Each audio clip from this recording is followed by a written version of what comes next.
ইফতারিতে শরবত বানানোর দায়িত্বটা কিন্তু সবসময় আমারই থাকে, আর আমি এত মজা করে শরবতটা বানাই, বাসার সবাই কিন্তু এই শরবতটা খেতে অনেক বেশি পছন্দ করে। তো চলুন আজকে আপনাদের সাথে শেয়ার করি আমি কিভাবে এই শরবতটা বানাই। শরবত বানানোর জন্য আমি প্রথমে এখানে গ্লাসে করে পানি মেপে নিচ্ছি, আর আমরা যেহেতু 5 জন সদস্য, তো এখানে 5 গ্লাস পরিমাণে শরবত বানানো হবে। এরপর আমি দিয়ে নিব ইসবগুলোর ভুসি, আর ইসবগুলোর ভুসিটা কিন্তু আমাদের স্বাস্থ্যের জন্য খুবই উপকারী। 5 গ্লাস শরবতের জন্য আমি এখানে 2 চা চামচ পরিমাণে ইসবগুলোর ভুসি ব্যবহার করছি। এরপর আমি দিয়ে নিচ্ছি পরিমাণ মতো চিনি, আর আমরা যেহেতু খুব বেশি মিষ্টি খেতে পছন্দ করি না, তো এখানে অল্প করেই চিনি দিয়ে নিলাম। আর এখন আমি দিয়ে নিব লেবু। আর ভাই, রোজার মধ্যে লেবুর দাম যে হারে বৃদ্ধি পেয়েছে, জানি না আর কতদিন লেবু খেতে পারবো। 5 গ্লাস শরবতের জন্য এখানে আমি ফুল একটা লেবু ব্যবহার করেছি, আর লেবুটা কিন্তু বেশ বড় সাইজেরই ছিল, আর রসও ভালোই ছিল।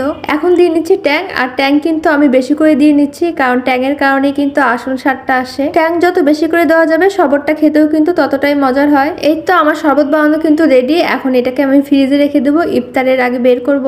এখন কিন্তু ইফতারির সময় হয়ে গেছে, তো আমি সবাই গ্লাসে শরবত ঢেলে নিচ্ছি। সারাদিন রোজা থাকার পরে ইফতারিতে এই শরবতটা খেলে কিন্তু মাইন্ডটা একদমই রিফ্রেশিং হয়ে যায়। আর যেহেতু এখানে লেবু আর ইসবগুলোর ভুসি ব্যবহার করা হয়েছে, এটা কিন্তু আমাদের স্বাস্থ্যের জন্য খুবই উপকারী। আশা করি আমার এই শরবতের রেসিপিটা আপনারা বাসাতে ট্রাই করবেন, আর কেমন লাগলো অবশ্যই কমেন্টে জানাবেন। আজকে তবে এ পর্যন্তই, সবাই ভালো থাকবেন, আল্লাহ হাফেজ।